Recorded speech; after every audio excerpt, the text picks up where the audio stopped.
Hello everyone, আজকে দুটো উদাহরণের সাহায্যে একটু করে পরস্পর মৌলিক সংখ্যাটা একবার দেখে নিই। চলো আগে কাকে বলে দেখে নিই।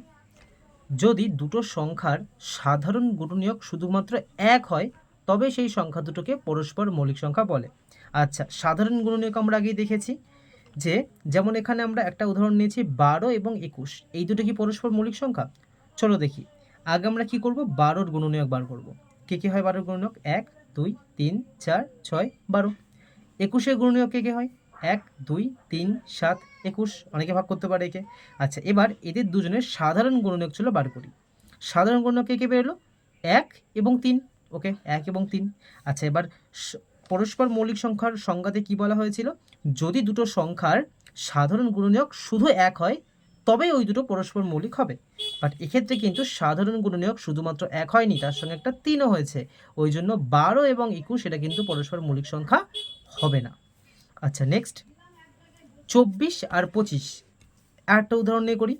দেখো, 24-এর গুণনীয়ক বার করি আমি। কি হলো? 1 2 3 4 6 8 12 আর 24। 25-এর গুণনীয়ক কে বেরোলো? 1 5 25। এবার 24 ও 25-এর সাধারণ গুণনীয়ক কে বেরোলো? শুধুমাত্র 1।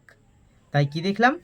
এরা কিন্তু পরস্পর মৌলিক সংখ্যা, কারণ আমাকে আগেই বলে দিয়েছিল যদি দুটো সংখ্যার সাধারণ গুণনীয়ক অনলি 1 হয়, জাস্ট একটাই সংখ্যায় সেটা হয় 1, তাহলে ওই দুটোকে আমি পরস্পর মৌলিক বলতে পারি। আচ্ছা, একটা পয়েন্ট নোট করার মতো যে এখানে কিন্তু আমি যে 4টে সংখ্যার উদাহরণ নিয়েছি, 12 21 24 25, প্রত্যেকেই কিন্তু যৌগিক সংখ্যা, প্রত্যেকেই যৌগিক সংখ্যা। বাট তা সত্ত্বেও এদেরকে কি বলা হচ্ছে? পরস্পর মৌলিক বলা হচ্ছে। ঠিক আছে, এটা খেয়াল রাখতে হবে। কারণ এই যে সাধারণ গুণনীয়ক শুধুমাত্র 1 হচ্ছে না, 1 হলেই তো আমরা এটাকে পরস্পর মৌলিক বলছি। এটা কাদের ক্ষেত্রে হয়? এটা মৌলিক সংখ্যাদের ক্ষেত্রে হয়। তুমি যদি দুটো মৌলিক সংখ্যা নাও, তারপর তাদের সাধারণ গুণনীয়ক বার করো, দেখবে শুধুমাত্র একই হবে। একটা উদাহরণ দিয়ে টুক করে দেখিয়ে দিই। মনে করো 11, এটা তো মৌলিক সংখ্যা। এর উৎপাদক কে? 1 এবং 11, কারণ আর তো কেউ ভাগ করতে পারে না। 13, এর উৎপাদক কে?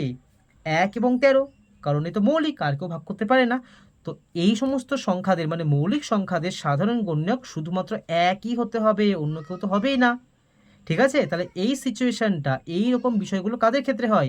মৌলিক সংখ্যাদের ক্ষেত্রে হয়।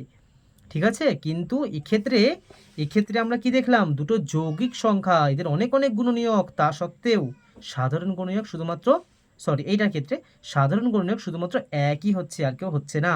এই জন্য এদেরকে আমরা পরস্পর মৌলিক সংখ্যা বলবো।